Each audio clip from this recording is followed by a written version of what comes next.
হরে কৃষ্ণ কৃষ্ণ কৃষ্ণ হরে হরে। তো ভক্তবৃন্দগণ, আজকের ভিডিওটি রয়েছে 2026 সালে 3 মার্চ পালিত হয়েছে সনাতন ধর্মের অত্যন্ত গুরুত্বপূর্ণ দোল উৎসব অর্থাৎ দোল পূর্ণিমা, যেটিকে বলা হয় হোলি উৎসব। এটি সনাতন ধর্মের অত্যন্ত শুভ দিন। এটি শুধুমাত্র রঙের উৎসব নয়, আধ্যাত্মিক ধর্মীয় দৃষ্টিকোণ থেকে এর বিশেষ তাৎপর্য রয়েছে। আর এই বছর অর্থাৎ 3 মার্চ পালিত হয়েছে ফাল্গুন পূর্ণিমার দিন। ফাল্গুন মাসের পূর্ণিমা তিথিতে ঘটতে চলেছে বছরের প্রথম দীর্ঘতম চন্দ্রগ্রহণ। এই দিনে দেশের বিভিন্ন অংশ থেকে চন্দ্রগ্রহণ দেখা যাবে। জ্যোতির্বিজ্ঞানীরা জানিয়েছে এটি হবে বছরের দীর্ঘতম চন্দ্রগ্রহণ। ভারতে এটি দৃশ্যমান থাকায় সুতত কাল ধরা যাবে। বিশেষ করে ভারতে এটি চন্দ্রগ্রহণ দেখা যাবে, তাই এটি দৃশ্যমান হবে। তাই বিশেষ করে দোল পূর্ণিমার দিন আপনারা তুলসী তলায় কখন এই ক্রিয়াকলাপটি করবেন, বিশেষ করে যদি দোল পূর্ণিমার দিন এই ছোট্ট ক্রিয়াকলাপটি তুলসী তলায় করতে পারেন তা অত্যন্ত শুভ হতে পারে।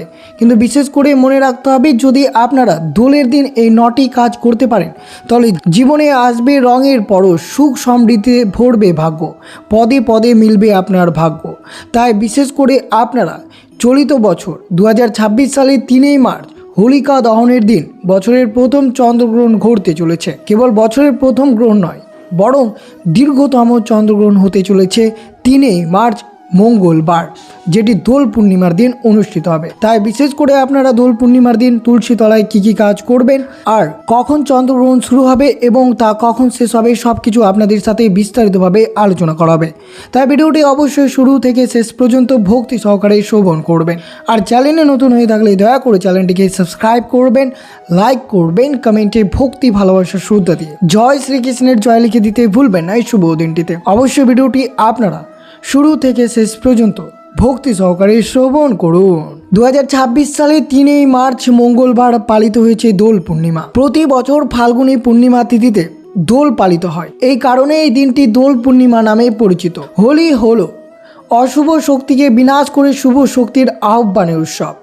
হিন্দু ধর্ম অনুসারে এই দোল পূর্ণিমার দিন তুলসী তলায় এই ক্রিয়াকলাপ করতে পারলে তা অত্যন্ত শুভ ফলদায়ক হতে পারে। যেহেতু হিন্দু ধর্ম অনুসারে তুলসী গাছ অত্যন্ত শুভ। তুলসী গাছ নেগেটিভ এনার্জিকে দূরে সরিয়ে পজিটিভ এনার্জিকে নিয়ে আসে। কিন্তু অনেক ভক্ত প্রশ্ন করেছেন, প্রভু এই শুভ দিনে অর্থাৎ দোল পূর্ণিমার দিনে রয়েছে চন্দ্রগ্রহণ, তা চন্দ্রগ্রহণ কখন শুরু হবে এবং কিভাবে? চন্দ্রগ্রহণের সময় যেহেতু তুলসী গাছ স্পর্শ করা উচিত নয়, তাহলে আমরা কখন কোন সময় তুলসী গাছের এই যাবতীয় ক্রিয়াকলাপগুলো করলে পরিবারে সুখ সমৃদ্ধি ভরে থাকবে, আর্থিক সংকট কেটে যাবে, কোনো রকম অসুখ বিসুখ আপনাকে উত্ত্যক্ত করতে পারবে না। হোলির দিন তুলসী পাতায় এই উপকার করলে অত্যন্ত শুভ ফলদায়ক হতে পারে। যাবতীয় কষ্ট অসুখ বিসুখ থেকে আপনারা মুক্ত লাভ করতে পারবেন। তো অবশ্যই শ্রবণ করবেন হোলিকা দহনের দিন কী কী কাজ করবেন এবং কখন চন্দ্রগ্রহণ শুরু হবে এবং তা কখন শেষ হবে তা অবশ্যই শ্রবণ করুন। অবশ্যই মনে রাখবেন, হোলিকা দহনের দিন বছরের প্রথম দীর্ঘতম চন্দ্রগ্রহণ 2026 সালের 3 মার্চ ফাল্গুন পূর্ণিমার দিন মঙ্গলবার। এই দিনে ভারত থেকে এই চন্দ্রগ্রহণ দেখা যাবে। ভারতের প্রথম চন্দ্রগ্রহণ কখন শুরু হবে এবং তা কখন শেষ হবে একটিবার হলেও শ্রবণ করুন। ভারতের চন্দ্রগ্রহণ বিকেল 3:20 শুরু হবে এবং সন্ধ্যা 6:47 শেষ হবে। চন্দ্রগ্রহণ স্থায়ী হবে প্রায় 3 ঘন্টা 27 মিনিট। এর মধ্যে পূর্ণ চন্দ্রগ্রহণ বিকেল 4:34 শেষ হবে। তবে ভারতে চন্দ্রগ্রহণ দেখা যাবে খুব অল্প সময়, কারণ চন্দ্রোদয় হবে সন্ধ্যা 6:22 এবং গ্রহণ শেষ হবে সন্ধ্যা 6:47 অর্থাৎ প্রায় 25 মিনিটের জন্য। দেশের বিভিন্ন অঞ্চলে চন্দ্রোদয়ের সময় অনুযায়ী দৃশ্যমানতার সময় পরিবর্তিত হতে পারে। রাজধানী দিল্লিতে ঠিক সন্ধ্যে 6:22 দেখা যাবে গ্রহণ। চন্দ্রগ্রহণের সুতত কাল গ্রহণের কয়েক ঘন্টা আগে থেকে শুরু হবে। ভারতের কোথায় কোথায় চন্দ্রগ্রহণ দেখা যাবে? ভারতের এই চন্দ্রগ্রহণ পশ্চিমবঙ্গ উত্তর পূর্ব অংশে, পাশাপাশি মিজোরাম, নাগাল্যান্ড, মণিপুর, অসম, অরুণাচল প্রদেশের মতো উত্তর পূর্ব রাজ্যগুলোতে দৃশ্যমান হবে। এছাড়াও দিল্লি, উত্তরপ্রদেশ, মহারাষ্ট্র, রাজস্থান চন্দ্র আংশিকভাবে দৃশ্যমান থাকবে। তাই এই চন্দ্রগ্রহণটি দৃশ্যমান থাকাকালীন আপনাদেরকে অবশ্যই দোল পূর্ণিমার দিন বেশ কয়েকটি নিয়ম পালন করতে হবে এবং কখন কিভাবে কি করবেন তুলসী তলায় তা অবশ্যই শ্রবণ করবেন। বিশেষ করে হোলিকা দহন চন্দ্রগ্রহণ চলকালীন আপনাদেরকে বেশ কয়েকটি কাজ এড়িয়ে চলতে হবে। এই সময় থেকে খাবার খাওয়া, দেবতাদের স্পর্শ করা বা পুজো করা নিষিদ্ধ রয়েছে। সুতত কাল সাধারণত চন্দ্রগ্রহণের 9 ঘন্টা আগেই শুরু হয়। এই সময় বাড়ির দরজা এবং বাইরের মন্দির বন্ধ রাখতে হবে। অর্থাৎ আপনারা চন্দ্রগ্রহণ চলাকালীন অর্থাৎ বিকেল 3:20 থেকে সন্ধ্যে 47 মিনিটের মধ্যে বাড়িতে কোনো পুজো পাঠ করবেন না। আর এই সময় তুলসী তলায় যাবতীয় ক্রিয়াকলাপ করবেন না। চন্দ্রগ্রহণ শুরু হবার আগেই আপনাদেরকে অবশ্যই এই দোল পূর্ণিমার দিন এইসব যদি ক্রিয়াকলাপ তুলসী তলায় করতে পারেন তা অত্যন্ত শুভ হতে পারে। পরিবারে সুখ সমৃদ্ধি ভরে থাকবে।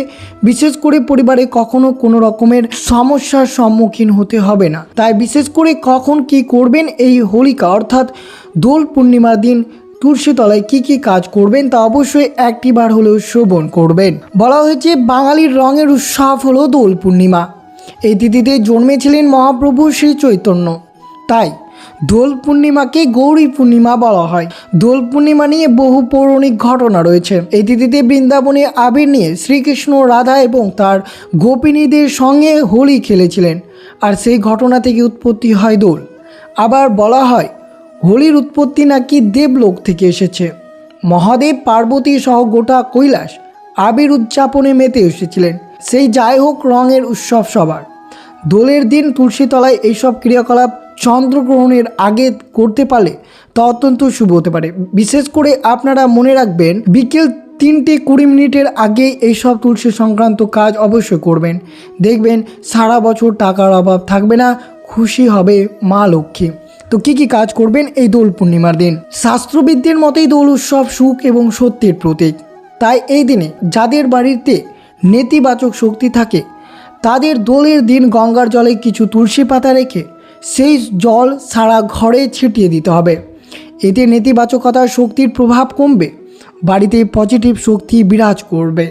তাই বিশেষ করে আপনারা তুলসী গাছের জল পুরো গৃহে ছিটিয়ে দেবেন এই দোল পূর্ণিমা অর্থাৎ চন্দ্রগ্রহণ শুরু হওয়ার আগে। বিশেষ করে অবশ্যই মনে রাখবেন 3:20 আগে আপনারা সমস্ত বাড়ি ঘরে কোনায় তুলসী গাছের জল ছিটিয়ে দিতে ভুলবেন না।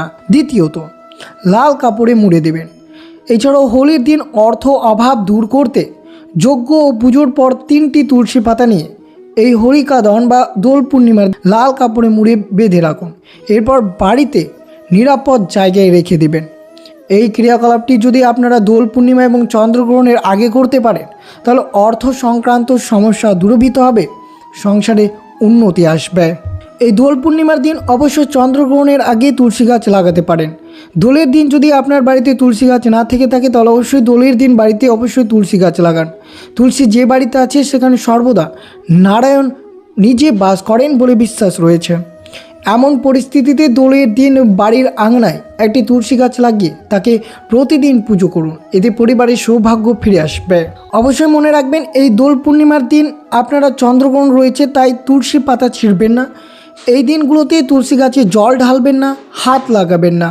মা লক্ষ্মী অসন্তুষ্ট হবে, সংসার থেকে অভাব যাবে না। পূর্ণিমাতে তুলসী গাছের পাতা ছেঁড়া বা ডাল যেন ভাঙানো হয়, এতে বিশেষ করে মনে রাখবেন, নইলে মা লক্ষ্মী রুষ্ট হবেন। এই তিথিতে তুলসী গাছের পুজো করতে হয়। বিশেষ করে মনে রাখবেন চন্দ্রগ্রহণের সময় তুলসী গাছ স্পর্শ করবেন। যেহেতু দোল পূর্ণিমার দিন বছরের দীর্ঘতম চন্দ্রগ্রহণ হতে চলেছে 3 মার্চ মঙ্গলবার, তাই এই দিন অবশ্যই তুলসী গাছে জল ঢালবে না, সেই বিষয়ে মনে রাখবেন।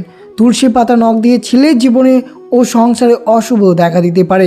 কাঁচি বা ছুরির মতো ধারালো কোনো অস্ত্র দিয়ে তুলসী গাছের পাতা বা ডাল কাটবে না, সেই বিষয়টি আপনাদেরকে মনে রাখতে হবে এই শুভ দিনে। চন্দ্রগ্রহণ শেষ হয়ে যাওয়ার পর অবশ্যই দোল পূর্ণিমার দিন প্রত্যেক সদস্য স্নানের পর বাড়ির সদস্যরা মন্দির জুড়ে গঙ্গা জল ছিটিয়ে দেওয়া উচিত, মন্দির পরিষ্কার করা উচিত। প্রতিমার উপর অবশ্যই গঙ্গা জল অর্পণ করবেন। প্রতিটি মূর্তিকে পরিষ্কার জলে স্নান করাতে হবে এবং গঙ্গা জল দিয়ে পবিত্র করতে হবে।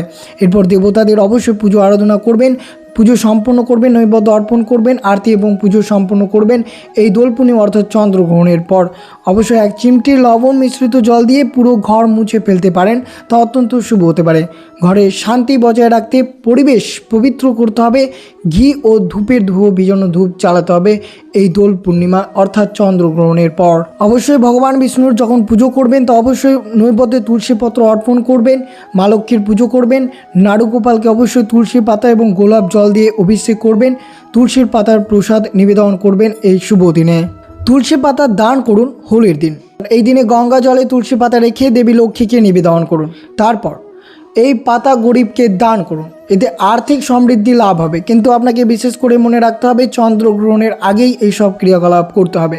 চন্দ্রগ্রহণ শুরু হওয়ার আগে তুলসী তলায় প্রদীপ জ্বালাবেন এই দোলের দিন। প্রদীপ জ্বালালে নেতিবাচক শক্তি দূর হবে, ঘরে সুখ সমৃদ্ধি আসবে এবং ওম মহালক্ষ্মী নমঃ মন্ত্রটি জপ করতে হবে। এতে আর্থিক উন্নতি লাভ করতে পারবেন। তুলসী গাছে গুড় ও জল নিবেদন করুন দোলের দিন। কিন্তু বিশেষ করে মনে রাখতে হবে আপনাদেরকে চন্দ্রগ্রহণ শুরু হওয়ার আগেই এই ক্রিয়াকলাপ করতে হবে। এর ফলে পরিবারের কলহ দূর হবে এই ক্রিয়াকলাপটি যদি করতে পারেন। তো হোলির দিন তুলসী শিকড় বেঁধে ব্যবসার জায়গায় বা বাড়িতে রাখতে হবে। এতে বাণিজ্য বৃদ্ধি পায় এবং অর্থনৈতিক শক্তি স্থিতিশীলতা অবশ্যই আসবে। তো অবশ্যই আপনারা শ্রবণ করলেন যে তুলসী তলায় কোন কোন কাজ করা উচিত এই চন্দ্রগ্রহণ অর্থাৎ চন্দ্রগ্রহণ শুরু হওয়ার আগে এবং দোল পূর্ণিমার দিন।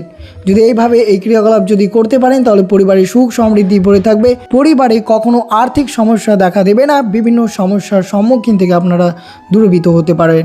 তো এই ছিল ভিডিওটি ভালো লাগলে অবশ্যই চ্যানেলটিকে সাবস্ক্রাইব করবেন, লাইক করবেন, কমেন্টে ভক্তি ভালোবাসা শ্রদ্ধা দিয়ে জয় শ্রীকৃষ্ণের জয় লিখে দিতে ভুলবেন না এই শুভ দিনটিতে। অবশ্যই ভিডিওটি আপনারা আপনার আত্মীয়দের সাথে অবশ্যই শেয়ার করবেন। সুস্থ থাকবেন, সতর্ক থাকবেন। জয় শ্রীকৃষ্ণ, রাধে।